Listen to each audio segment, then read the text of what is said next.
The face of our oldest direct ancestor has been revealed for the first time, with scientists calling the 3.8 million year old ape-like hominin an icon of human evolution. The adult male, known as MRD, was from a species known as Australopithecus anamensis who roamed Ethiopia's highlands millions of years ago. He is an ancestor of Lucy, one of the world's most famous fossils who lived in the same area 3.2 million years ago.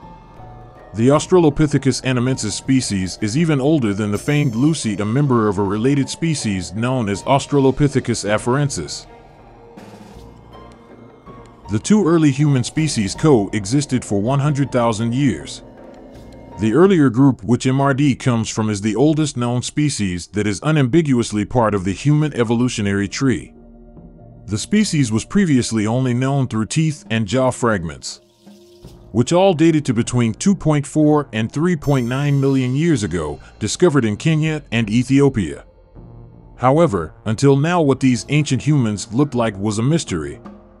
The breakthrough came in 2016 when the upper jaw of the specimen was found by a local worker in the Afar region in Ethiopia, 55 kilometers away from the Lucy fossil.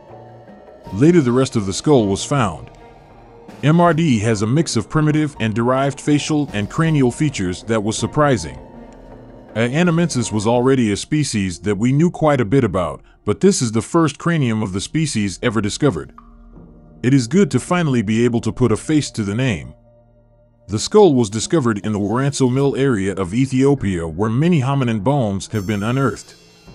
230 hominin specimens have been found here. Most are between 3.8 and 3 million years old. Until now, we had a big gap between the earliest known human ancestors, which are about 6 million years old, and species like Lucy, which are 2 to 3 million years old. One of the most exciting aspects of this discovery is how it bridges the morphological space between these two groups. The remains were dated using minerals and layers of volcanic rock nearby. Scientists concluded that MRD would have lived near a delta where a river entered a lake. It would have been an actively rifted landscape with steep hillsides and volcanic eruptions, blanketed in ash and lava. The river probably flowed from the highlands in the Ethiopian plateau. Both ancient male species would have grown to around 5 feet and weighed around 100 pounds. The females were around 3 feet 5 and weighed 62 pounds. Scientists now want to find out how these species interacted and if they competed for food or space.